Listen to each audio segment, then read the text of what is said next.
CPM ചരിത്രം നമ്മുടെ മുമ്പിലുണ്ട്. മഹാരഥന്മാരായ ആളുകൾ നയിച്ച ഒരു പാർട്ടിയാണ്. പി കൃഷ്ണപിള്ളയും AKGയും EMSഉം പിന്നെ VS അച്യുതാനന്ദൻ വരെയുള്ള ആളുകൾ അവർ നയിച്ച ഒരു പാർട്ടിയാണ്. ആ പാർട്ടിക്ക് തെറ്റുകൾ സംഭവിച്ചിട്ടുണ്ട്. പക്ഷെ അത് ഏറ്റെടുക്കാനുള്ള ഒരു ആർജവം ആ പാർട്ടി എന്നും കാണിച്ചിട്ടുണ്ട്. തിരുത്താനും തയ്യാറായിട്ടുണ്ട്. അതായിരുന്നു CPM പ്രധാനപ്പെട്ട ഒരു രീതി. തെറ്റു സംഭവിച്ചാൽ അതേപ്പറ്റി കൂലങ്കഷമായി ചർച്ച ചെയ്യാനും മുഖത്തു നോക്കാതെ അഭിപ്രായം പറയാനും തെറ്റ് ഉണ്ടായിട്ടുണ്ടെങ്കിൽ അത് സമ്മതിക്കാനും പിന്നീട് അത് തിരുത്താനുമുള്ള ഒരു മനോഭാവം. പക്ഷെ ഇപ്പോ കേരളത്തിലെ CPM നമ്മൾ അതല്ല കാണുന്നത്.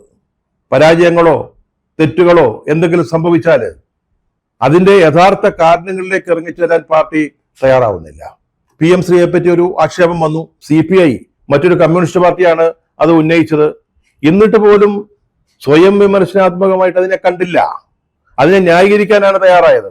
പിന്നീട് പാർലമെന്റിലാണ് BJPയുടെ മന്ത്രിയാണ് പറയുന്നത് ജോൺ ബ്രിട്ടാസ് MP ഒരു പാലമായി നിന്നുകൊണ്ട് കേരള സർക്കാരും അതുപോലെ തന്നെ BJPയുടെ കേന്ദ്ര സർക്കാരും തമ്മിൽ ഒരു ധാരണ ഉണ്ടാക്കിയതാണെന്ന്.